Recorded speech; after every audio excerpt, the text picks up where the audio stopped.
Hello, my name is Jason Rivera, and today I will be presenting on exposing the ransomware ecosystem and how to use threat intelligence to get ahead of ransomware attacks. So like I said, my name is Jason, and I'm a director at CrowdStrike that leads a team called the Strategic Threat Advisory Group. Basically what we do is we help our customers operationalize their intelligence capabilities. Prior to CrowdStrike, I used to work for a Big Four consulting firm where I built threat intelligence programs for Fortune 500 customers and government agencies. Prior to that, I used to be in the Army for approximately 7 years, where I was an intelligence officer at places like the NSA and Cyber Command. So before I go into this brief, I'm going to talk a little bit about where we get our intelligence and where it comes from. That way you understand the kind of the merits of the data that I'm going to be presenting you today. In general, our intelligence collection focal points can be divided into two sides. On the left side, you have technical cyber intelligence, which is basically kind of like the adversary's TTPs, their malware, their infrastructure, and the things that they're actually doing when they engage in actions on objective. Whereas the right side is digital risk monitoring. And basically with digital risk monitoring, that tracks adversarial threats from the internet to include, the deep dark web, social media, encrypted chat channels, GitHub, Pastebin, all that kind of stuff. So basically from a technical cyber intelligence perspective, what we are doing is we're using a lot of endpoint telemetry and a lot of data from what the adversaries are doing against different workloads and different targets in order to inform our intelligence capability. So obviously we're a huge endpoint service provider, providing service to tens of millions of endpoints all throughout the world, over 180 countries, 5 trillion events per week, and so on and so forth, right? And we're able to take a lot of this data, put it into Threat Graph, and then see at a single location how the adversary operates, particularly in an unencrypted manner, which is a big key to how we actually engage in collection. Our ability to see what the adversary is doing in an unencrypted manner allows us a pretty significant advantage in terms of what the adversary is actually doing. And then on the other side of the spectrum, we have our digital risk monitoring capability, which, like I said earlier, collects from the deep dark web, social media, messaging apps, open web, criminal forums, marketplaces, adversary infrastructure, basically anything that the adversary might do on the internet and the locations contained within. That's what this collection source would mainly help us really kind of gain information on. So on that note, here's our agenda. We're going to talk a little bit about the ransomware ecosystem, and then we're going to think of that ransomware ecosystem as a function of three areas to include services, distribution, and monetization. We'll go into those areas, and then I'll provide some brief recommendations at the very end on what we can do to best understand this threat and subsequently combat the threat. So let's go ahead and jump in and let's talk about kind of the big details as it pertains to the ransomware ecosystem. And when you think about the ransomware ecosystem, you kind of got to think of it as sort of like literally an economy. It comes and goes, it fluctuates, and those fluctuations tend to be based on a variety of different factors. So what you are looking at is CrowdStrike's e-crime index, and you can actually look at this yourself at the CrowdStrike adversary universe. You just Google that term and it'll take you there. You'll be able to see our perspective on large e-crime trends, nation state actors, different types of actor groups, and also our threat assessments against different sectors. So you can get all that data at the CrowdStrike adversary universe. And basically what we've observed is that the e-crime and the way that it's conducted tends to be a function of things like, the price of digital currency, what ransom demands are going for these days, activity in the dark web, different types of monetization schemes, different ways that the adversary markets their capabilities. All of these things tend to make the economy fluctuate. And our goal during this session is to analyze that e-crime economy and then see how it influences the execution of ransomware attacks. So probably the best way to articulate what's been happening over the last 2 years is that we've seen a huge boom in e-crime. And what you are looking at is our statistics pertaining to interactive intrusions against target entities. The light gray is e-crime, the dark gray is unattributed, and the red here is nation state. As you can see in the beginning of Q1 2019, e-crime attacks and nation state attacks are about the same amount. And then as you can see, slowly throughout 2019, this number raises, right? And we see e-crime dominate the year. So really that was due to the big game hunting epidemic that we're seeing within the ransomware space. And big game hunting is a term that we use for enterprise-wide ransomware attacks. Now if you look in early in 2020, you see this huge spike in kind of Q1, right? And that was likely due to COVID-19 and the impact that COVID-19 had on our attack surface. And when you think about what COVID-19 did, well, what was one of the first things it did? It made everybody work from home. Working from home is definitely harder from a cybersecurity perspective, especially for those organizations that had physical appliances and relied on these in-office connections. That was a very difficult time, and the adversary was able to take advantage of that. And then, of course, the adversary then continued to capitalize on these advantages all throughout the rest of the year, using different monetization capabilities such as ransomware as a service, data extortion, things like that. And we'll cover those during the brief. But again, long story short, the point of this slide is to really articulate how much e-crime is now dominating the total intrusion landscape of what we're seeing. Let's take a more micro view in terms of what we're seeing this most recent quarter. And what you are looking at are the top 10 big game hunting victim sectors. So again, top 10 like ransomware victim sectors. And what we're looking at here is we're seeing a lot of industrials and engineering, a lot of manufacturing. We also see, entities like professional services, technology, so healthcare, so on and so forth, right? And what you will notice is that with these, especially the sectors that are targeted a lot, the adversary tends to target these sectors based off criticality. So when you think about criticality, criticality is basically the need for that sector to keep operating in order to actually, profit and make money and to continue to be a viable business. And you might be thinking, well, yeah, every sector needs to keep operating. But think of it, for example, like with manufacturing, right? Every second that a manufacturer is not manufacturing, they're just bleeding money. So it's the same logic, right? Like technology. Let's say a technology service provider is failing to provide technology services. Every single day that they aren't doing that, they're losing money, they're losing reputation. So it's things like that, right? And actors, especially the ransomware variety, they like to target those types of entities because they know that those entities will have a higher propensity to want to actually pay the ransom. In this slide, what you're looking at here are the most active ransomware variants in Q1 of 2021. By far, Conti kind of took the lead this quarter. Conti is used by an actor at CrowdStrike that we refer to as Wizard Spider. Wizard Spider actually possesses two ransomware types, one being Conti and the other being Ryuk all the way down here. So as you can see, they used Ryuk a lot less. Some other very popular ones include ReEvil, which is a ransomware as a service capability, Doppelpaymer, which is used by the Doppel Spider, and Darkside ransomware, which is used by the Carbon Spider, as well as the Abaddon. So again, seeing a pretty decent distribution of ransomware attacks, not so different from last year, but again, it seems like these different actors with their different capabilities tend to ebb and flow in terms of the total amount of ransomware attacks that they're executing. So like I said, we're going to think of this as an ecosystem. And one of the best ways to think of this ecosystem is as a function of services, distribution, and monetization. Services are the things that literally enable e-crime activity. So think of like the Trojans, the ransomware, the malware. The capability itself is the service.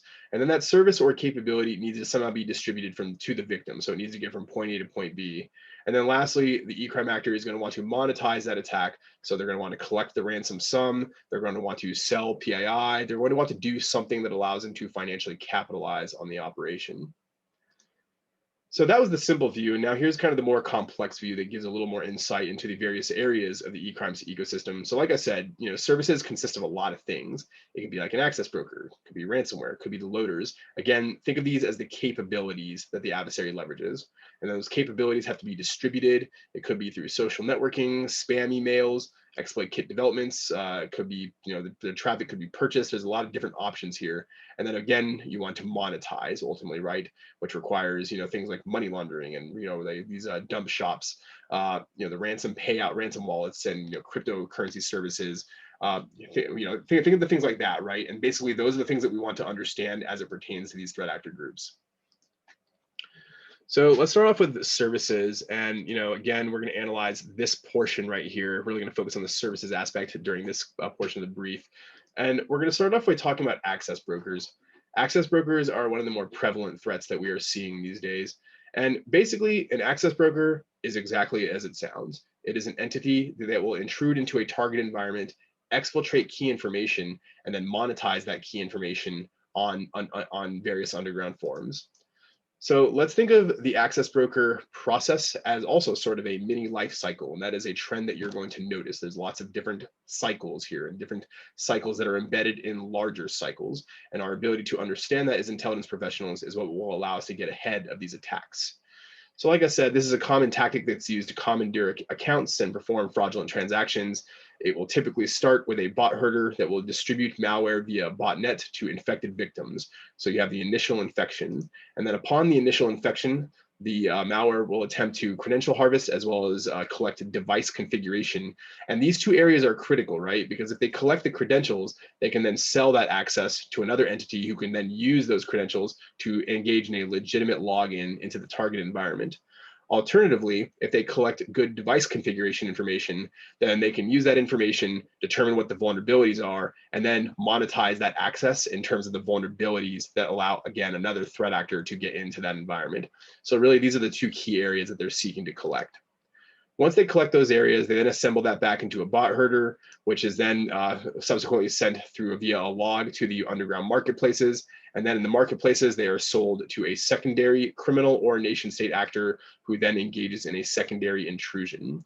So that is kind of the challenge here, right? You have these actors that are basically specializing in just the access portion as opposed to trying to do everything on their own. And that increased specialization allows them to get very good at what they do, and therefore allows a greater ability to execute these successful attacks. So moving on, let's talk about one of the big actors that we're seeing in the space, and that's an actor referred to as Percussion Spider. Percussion Spider goes by several names to include Drummerloo, 3LV4N, I'm not sure what that stands for, and then Elvin Tarek. And this is an actor that is whose origins we believe to be out of Turkey. So with this particular actor, they are also a cross-industry threat. As you can see with this chart here, it might be a little bit small, but they're very heavily focused on government, also heavily focused on oil and gas and technology. And with this particular actor, what we've observed them do is actually develop relationships with ransomware actors. In this case, the Thanos developer, which is kind of like a do-it-yourself ransomware type. And each of these threat actor groups basically provide each other positive reviews. One group supports the other, and then eventually what that allows them to do is build their reputation, which of course then increases their propensity and capability to grow and engage in, illegal business. So that's kind of the threat that we're looking at here. And let's do a little blow up view here just so we can see these sectors more specifically that are affected. So again, lots of government, right? And think of it like this, like having access into a government target would be very valuable. So obviously there would be a high premium on these government type access targets. Again, lots of technology, and then as you can see, academic, oil and gas, and then pretty much a mixture throughout the other sectors. So there are many forms of access broker threats. Like for the example on this slide, what we're going to be looking at is the sale of basically access into hidden remote desktop protocol access to victim machines. So again, it's not necessarily always just credentials. It's not necessarily always just vulnerabilities. In this case, we're looking at HRDP access into various target environments. And what happens in this case is that once the access is purchased, a user can then access the victim's machine at their discretion.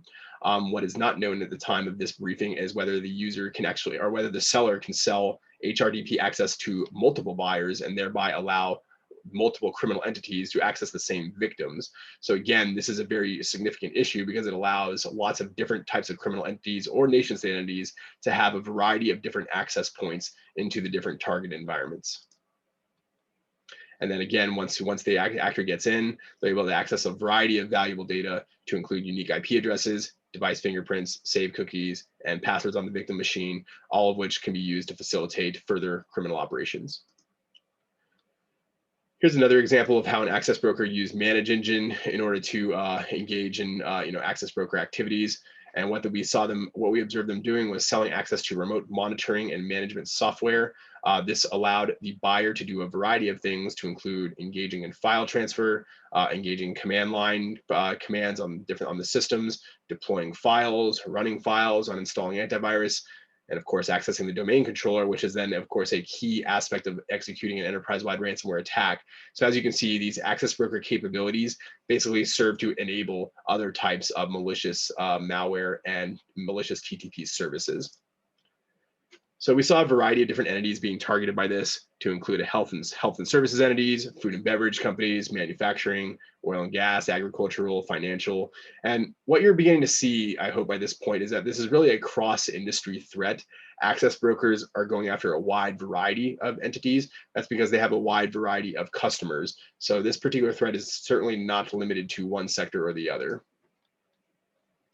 Here's a more recent report that we released on Profit Spider, an actor we call Profit Spider, who is basically exploiting Oracle WebLogic servers to deploy different types of persistence capabilities. And with this actor, like the title says, they're exploiting vulnerable WebLogic capabilities, or WebLogic vulnerabilities rather. And basically, once they're in, they're kind of doing the same thing, though, right? Then they're kind of collecting that device configuration information and collecting other data that they can monetize. And they use a variety of lightweight reverse shells and proxy tools in order to maintain that access.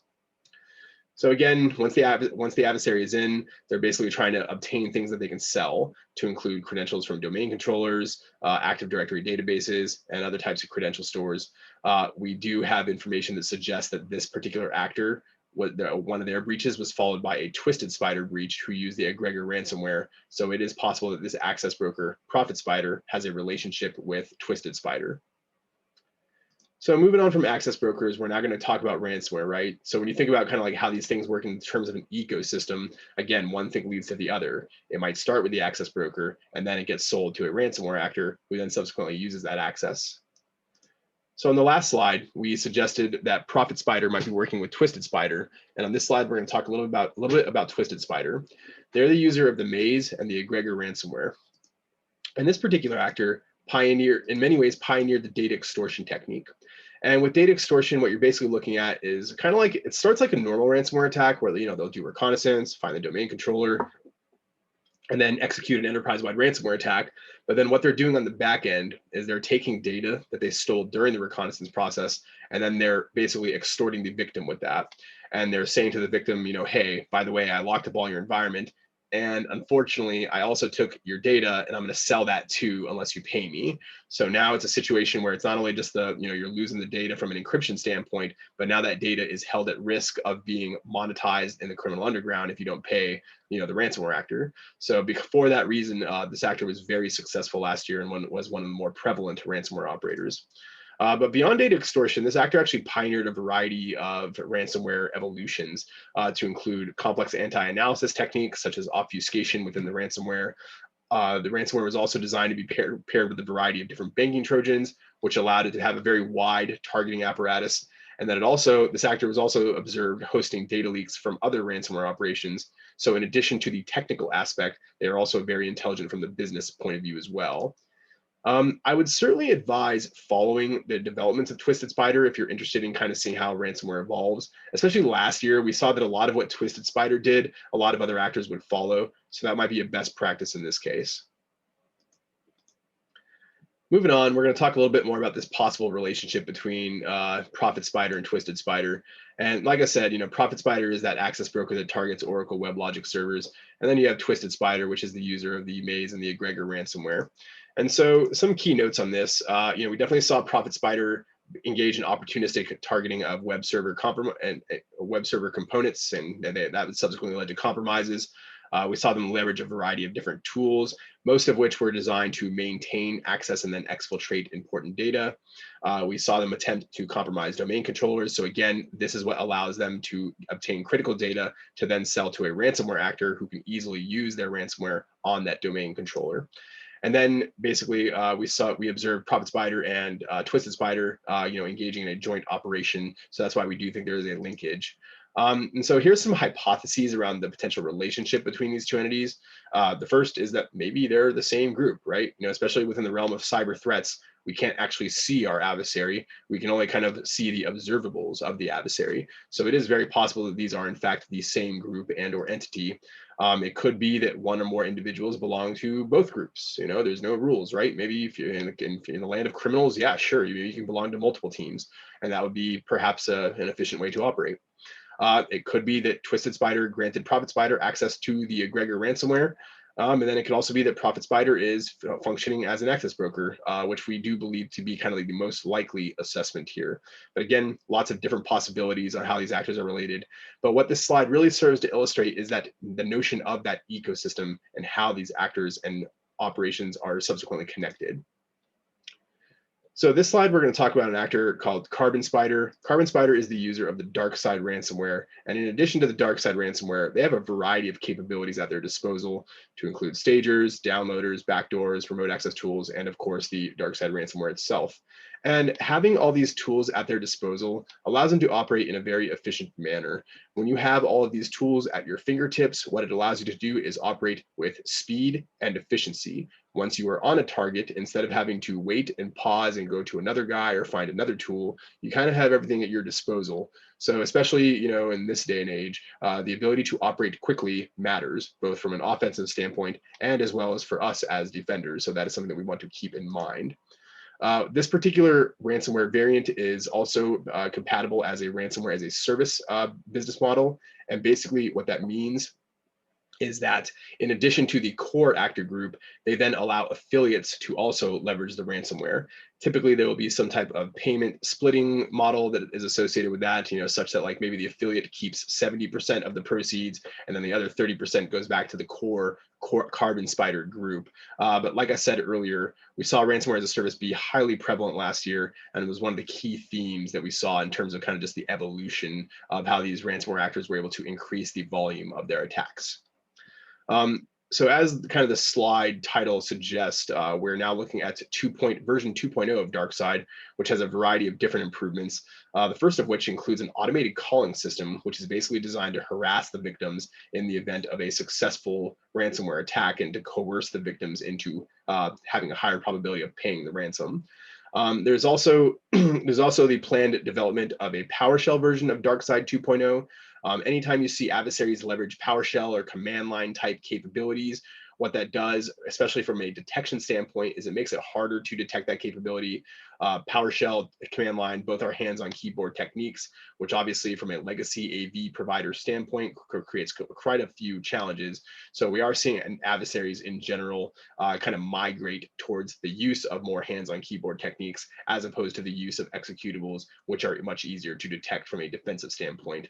And then we also observed this adversary suggests that DarkSide 2.0 will be a great update for Linux. And given that most Linux, a lot of server environments are of the Linux operating system, now that means that DarkSide has an expanded targeting scope, and especially if they're able to successfully target our server environments, that could potentially have grave consequences for the different victims of these attacks. I think it's interesting how the Carbon Spider actor group actually correlates the kind of like their demands with the victim revenue. And what you are looking at is a chart of where we actually charted out the x-axis being the kind of the annual revenue of the company, the y-axis being the demand. And as you can see, the demand of the victim when it comes to the ransom payment is actually directly correlated with the amount of revenue that the company makes. So, these actors are doing their homework. They are intelligent. They're thinking about the attack. They're thinking about how much they're going to ask. They have thought about their negotiation strategy, and they're doing a lot of planning in advance, right? So, I think one of the big themes that we've been seeing over these last couple of years is these aren't like your average everyday ransomware actors anymore, right? They're not just your off the street criminals. They are trained. They are very professional. In many cases, they are millionaires. They are making millions of dollars, so they are also highly incentivized. So when you think of it from that perspective, we really have a very professional, very skilled adversary on the other side, and they're thinking about the problem from a variety of different ways. Even before they engage in the attack, they're being very methodical on who they choose to attack. And what we're noticing is that even when it comes to the revenue of the company, also being very methodical there. So I thought that was an interesting observation. Moving on, let's talk about Pinchy Spider, which is also another prevalent ransomware as a service actor. So this actor has gone through a couple of ransomware iterations. They started off with GandCrab, which was their first ransomware as a service iteration. Then they kind of evolved towards ReEvil. So as you can see here, GandCrab first used that around January 2018. Then they stopped using it once ReEvil took its place. My understanding was the reason they stopped using it was they kind of lost the ability to control it. They lost the ability to actually ensure that the affiliates were using it correctly. So they got rid of GandCrab and then retooled it such that now they have ReEvil, and it's a much tighter command and control structure under ReEvil. So like I said, we're like the title of this slide suggests, we're now looking at a version 2.04 of the ransomware, which has a variety of improvements. The first of which being the ability to operate in safe mode and basically boot the machines up in safe mode once the ransomware attack takes place. Booting a machine up in safe mode makes it much harder from an incident response perspective to actually engage in successful incident response because it limits network connectivity of that machine. There's also an asynchronous Windows management interface, a WMI process that allows for service enumeration and termination. Using this WMI process also allows for more hands-on keyboard techniques and less executables, so therefore kind of lowers the chances of being caught. There's also a change to the version of Google Chrome user agent in terms of the command and control. So again, a variety of improvements have been made by this ransomware actor in order to continue to facilitate successful operations. So like all of the ransomware actors, they continue to evolve their capabilities. In general, ransomware actors are kind of like we are. We buy new tools, we hire more people, we evolve our capabilities, and they kind of do the same thing. They make new tools, they add on different affiliates, and they evolve their capabilities. So it's sort of like this never-ending chess match. And that's one of the things that we really want to focus on from an intelligence perspective, is how well do you understand how this chess match is evolving, and how well are you positioning your organization to be able to combat against these threats as they evolve. So next, we're going to talk about the second phase of the criminal ecosystem lifecycle, and that is the distribution phase, which is really represented right up here, right? So the services is the bad thing that they're going to do to you, and then they're going to somehow distribute that bad thing to you. So that's what we're really focused on in this section. So honestly, probably the biggest phishing scheme that we saw all of last year, and it's still kind of happening a lot this year as well, is this COVID-19 related situational phishing. And when I say situational phishing, I mean exactly as the name implies. It is phishing designed to take advantage of a highly global, high notoriety type situation, like COVID-19, for example, right? So as you can see here, we have this email address that appears to be spoofing the CDC, and we've seen lots of spoofing, whether it's the CDC or the World Health Organization. We've seen the IRS from a tax rebate spoofing perspective, lots of government authorities being spoofed, lots of hospitals. And in general, what the threat actor is doing is they're taking advantage of the hype or the fear factor. People tend to be much more fixated and much more hyped up about things they are afraid of. So obviously COVID-19 is a very deadly pandemic with global implications. Lots of people are of course afraid of it, and they're trying to keep track of what's happening. You know, somebody like the CDC sends them something, or what appears to be the CDC, and they're like, oh no, wow, I better open that. I better find out more, right? So the threat actors are very aware of this, and we certainly saw a lot of this when it comes to distributing these different malicious capabilities. So like I'm saying up here, you know, spoofing authority figures tends to be a big one. You know, like whenever you can amp up your credibility, whenever you can create that sense of urgency, like, you know, oh no, an authority figure is reaching out to me and they want me to respond right away. I guess I better do it. You know, we see a lot of that type of thing, right? So that's kind of one thing to watch out for. You know, another thing that we are looking for here is these messages, they always contain this sense of urgency, right? So you have to act now, you have to do this, otherwise you might encounter potential hazards or whatever it might be, right? But there's always this sense of urgency element that tends to be a part of these spoofing messages. So we really want to think of this from an awareness standpoint, like what is your counter phishing strategy? How do you promote awareness amongst the population? How do you analyze phishing messages? How do you respond if there's an interaction? How do you even know if you're being targeted in the first place? Like I know, for example, CrowdStrike possesses capabilities that allow you to enter your email domains to understand if you are being targeted by you know, malicious actors, right? So we want to think through that kind of stuff. We want to think how we can get ahead of this, and ideally, we understand and are aware that we're being targeted before the users in our environments are aware that they're being targeted. That's kind of the point we want to get to as a cybersecurity team. So next up, we have Labyrinth Chalema, which is a nation state actor. And you might be wondering to yourself, well, why are we talking about nation states in this criminal brief? Well, North Korea actually uses a lot of criminal techniques to include ATM cash out schemes. They've used ransomware. They use all sorts of fraudulent related techniques. And what we've observed them doing is leveraging another distribution vehicle, specifically the use of social media and messaging apps. So what we observed in 2020 was they relied very heavily on LinkedIn to engage in targeting. And when they engaged in that targeting, they would typically disguise themselves as human resources professionals, recruiters, sales associates. And in almost all cases, they appear to have an opportunity of some sort, a job they are offering you, some type of thing that, oh, wow, that's an amazing opportunity. I better hop on that one. And that was kind of like the premise of it, right? And then once they kind of lured you in via LinkedIn, they then suggested to the victim that, you know, hey, we should take this to WhatsApp so we can have a more private conversation. I can send you the job description. I can send you more details or whatever it may be, right? So that's where we're kind of seeing that kind of stuff happen on a regular basis. And the reason the actor prefers to go over to WhatsApp is because they can operate there more with impunity. So it's end-to-end encryption, which means that there is no security check of the things that are being sent. Whereas if you were to send malware over LinkedIn, then there's, you know, in that case, a higher probability that the attack might get caught. So I think this is a pretty clever use of social media and messaging apps by Labyrinth Chalema, which I think is very representative of the types of attacks that we could potentially see criminal actors use against our environments. So next up, we have an adversary referred to as Mallard Spider. Mallard Spider is the user of the Quackbot banking Trojan, which is a very popular banking Trojan that subsequently leads to a lot of ransomware attacks. So when you think about kind of the ransomware ecosystem, a lot of times the thing that precedes the ransomware attack is a banking Trojan within the environment.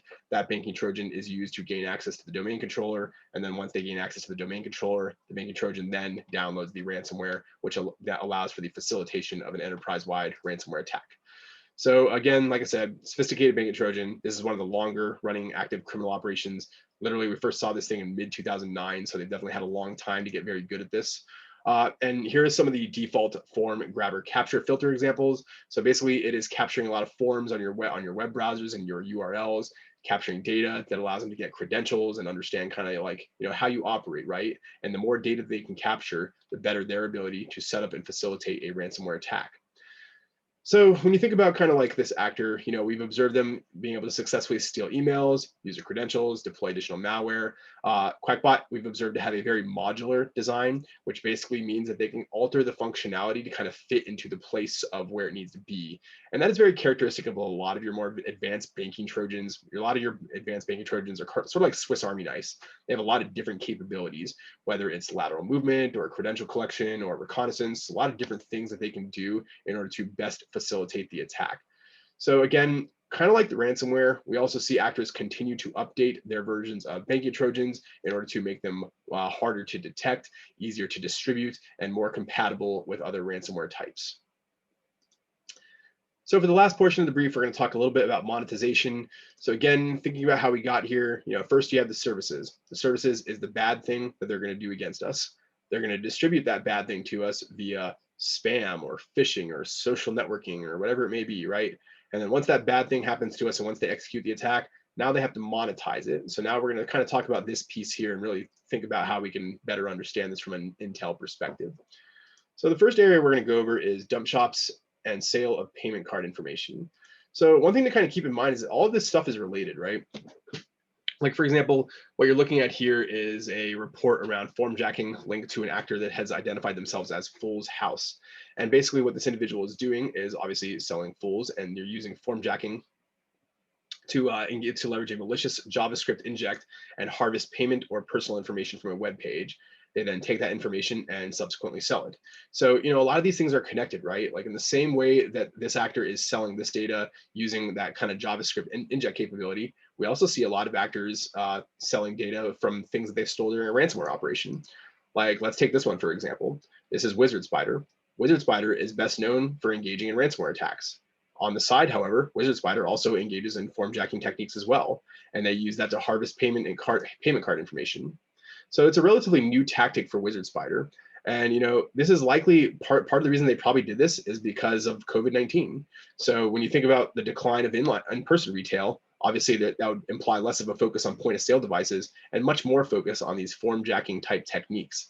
So this is a good use case because what it does is it illustrates how adaptable these actors are. You can have an actor that specializes in ransomware one day, and then they see an opportunity such as the one presented by COVID-19 and what that did to online retail. And now you see this actor pivoting. So again, these actors tend to be very flexible, and for them, it's all kind of about the money, right? So where's the money at? Where's the biggest opportunity at? And based off that opportunity, that is sort of how you see these actors evolve and how you see them kind of really kind of build their techniques and grow their techniques. Let's talk a little bit about data leak sites. So again, when you think about data leak sites, part of it is your ability to understand data extortion itself. So we briefly reviewed this earlier, but basically, think of like a ransomware attack, right? The ransomware attack starts off with reconnaissance. They got to find that domain controller, because once they do that, they can engage in the enterprise-wide ransomware attack. During that process, ideally, they will exfiltrate sensitive data, things like PII or intellectual property or sensitive email conversations, things like that. And then they'll execute the ransomware attack. Ideally, it'll be enterprise-wide for them, not ideally for us, but ideally for them, it'll be enterprise-wide, and it'll include endpoints, networks, drives, and shares, and it'll basically kind of get throughout the entire environment. And then there's the extortion piece. And basically what they're seeking to do is extort you with that data. So for example, if they stole a lot of PII, we've even seen a case where they'll kind of do the math in front of you. They'll be like, hey, victim, sorry, but I locked up your environment. And by the way, I stole this amount of PII. I think it'll cost you this much in identity theft insurance. So how about this? I'll cut you a deal. You only have to pay me half as much, and now you don't have to pay all that money out in identity theft insurance. So we've even seen them go that far to where they'll like kind of do the math in front of the victim, which is, very much so within that extortion technique. And then of course, if you don't pay, then you suffer the consequences. The consequences being the sale of that data on a data leak site. So when you think about the entities that are affected by data leak sites, what you will notice is the entities that are primarily affected by data leak sites are in many ways the same entities that are affected by ransomware. So here we go again, right? Industrials engineering, manufacturing, technology, healthcare, retail, financial services. Again, a lot of your big ones that were already being affected by ransomware are also affected by data leak sites. And the reason for that is because during the ransomware operation, they're also stealing the data. So these things are related, right? And that's why we keep on going back to this notion of the ecosystem. You cannot look at these things as individual, discrete occurrences. You have to see them as part of a much larger life cycle. And your ability to see that life cycle will allow you to interdict them in the earlier stages of the life cycle. That's ideally the kind of the point we want to get to. So what you're looking at here is kind of the most active big game hunting adversaries that use data leak sites. So the most active ones that we saw last year. Twisted Spider, which is the user of the egregor ransomware, by far the most active. Like I said earlier, they're kind of like the pioneer of the data extortion technique. So therefore, of course, they're going to be one of the most active ones. But we also saw a lot of activity out of Wizard Spider, which again is the user of the Ryuk and the Conti ransomware types, and Pinchy Spider, which is the user of ReEvil. So moving on, I think this is interesting what we saw Graceful Spider do. And basically what we saw them do was we saw them leverage like a capability to allow third-party partners of their victims to buy the data. So basically my understanding of what they're doing is that they're breaching victim A, but then they're allowing entities associated with victim A to buy that data back, because if the entities are associated with them, that data might also, the breach of that data might also hurt them. So we're seeing that in a lot of cases. We also saw it recently with a major semiconductor manufacturer as well. So again, we're seeing kind of like this, basically victims or rather actors breaching one victim, but then having other entities pay on that victim's behalf. So again, I think that's interesting. We're seeing added options for them to monetize. And these actors are very clever, right? They think of the different ways that they can monetize the data. They think of the different victims that they can extort, and then they use that to their advantage. Next up, we have a kind of a real world scenario of something that we saw a ReEvil Pinchy Spider actor do. Basically, what we observed them attempt to sell was approximately 13.6 gigabytes of documents and videos from the Uruguayan Navy. And the activity was observed on a Russian language forum, and they were requesting about $500,000. They even posted, confidential shots of screens, right? And what they were doing basically is extorting the victim. They were trying to get the victim to pay to get the data back, and the victim did not pay, and therefore the data might have been listed, right? So like the seller stated that the data could be made available on the data leak site. At the time of the report, it was not yet done. But I think what this really speaks to is the magnitude of what the possibilities are. So if in fact this attack did occur, and if in fact it was successful, then a criminal actor stole something from a national military entity and found a way to sell that online. I think that has pretty broad sweeping implications. And it's not just these military entities, it's a variety of different entities. So for example, here's a pool that we did from our newest capability called Falcon X Recon of the different victims of Pinchy Spider. And again, all sorts of different victims with different listings. So this is a very much so a cross-sector threat. Yes, the manufacturers and the technology companies, the financial companies, professional services, healthcare, they're the ones that tend to be held at risk the most. But this is certainly a universal threat that we are seeing across the board, and therefore is one that we should take very seriously. So we're going to talk a little bit about the way forward, and then we'll conclude this brief. And basically in this brief, we talked about the criminal ecosystem, right? And remember, the criminal ecosystem consists of 3 parts. There's the services piece. So remember, that was the first part, right? So like the access brokers and the ransomware and the loaders and the banking Trojans, all the capabilities themselves that allow the attack to succeed. And then there's the distribution of those capabilities. So think of that as the vehicles of how the capabilities get there. How do they get delivered to the victims? And then lastly, the monetization piece. So how will the criminal actor capitalize? In the ideal world, we understand the interconnectivity between these things. It's not enough just to understand ransomware. It's not enough to just combat phishing or to worry about the listings on the dark web, right? We need to understand the whole thing. And that is what intelligence allows us to do, which leads me to my next slide of recommendations. So here are my key recommendations for kind of right now, right? The first three are intelligence focused, and the second are hunting. The next one is hunting, and the last one is services. So the first one is around intelligence automation. So think of it like this. There is more of the adversary, more and more and more and more volume. They are engaging in a higher amount of volume attacks, yet there is not more of you. The amount of you from a cybersecurity perspective is staying the exact same, but the amount of attacks is increasing. Therefore, we need to focus on leveraging intelligence automation to combat that threat and thinking about how you can effectively use indicators, YAR rules, snort rules, and other types of content to effectively push defensive capabilities to your endpoint devices, your firewalls, your SIM, XDR, EDR, so on and so forth. The next capability we need to think through is intelligence monitoring. So we talked very much so about access brokers today. You need to monitor for these access brokers and monitor for them potentially targeting your environment. You want to know the second they are potentially making a listing relative to you so you can do something about it. What you don't want to happen is an access broker list your information and then have another actor buy it, all without you being aware. So we want to use intelligence monitoring, things like Falcon X Recon, which is our new monitoring capability, to get ahead of that. We also want to leverage intelligence reporting. Intelligence reporting is how we understand the cognitive aspects of the threat actor. It's how we understand their motive, intent, capability, infrastructure, and TTPs. And our ability to understand these things in advance allows us to be proactive in our operations, because in the absence of intelligence, we are basically reacting. Without intelligence, you are responding to alerts. You are responding to incidents. You are responding to things constantly, but you're never proactively understanding the things unless you have intelligence. So that is one of my stronger recommendations, is the use of intelligence reporting to proactively understand threats, and then using threat hunting to proactively engage those threats. So there is a term that I'm using with a lot of my customers these days. It's called intelligence-driven hunting. Intelligence-driven hunting is the answer to many of the major attack types that we are seeing, especially the more significant and more complex attacks, such as supply chain attacks, and the actors taking advantage of these zero-day vulnerabilities.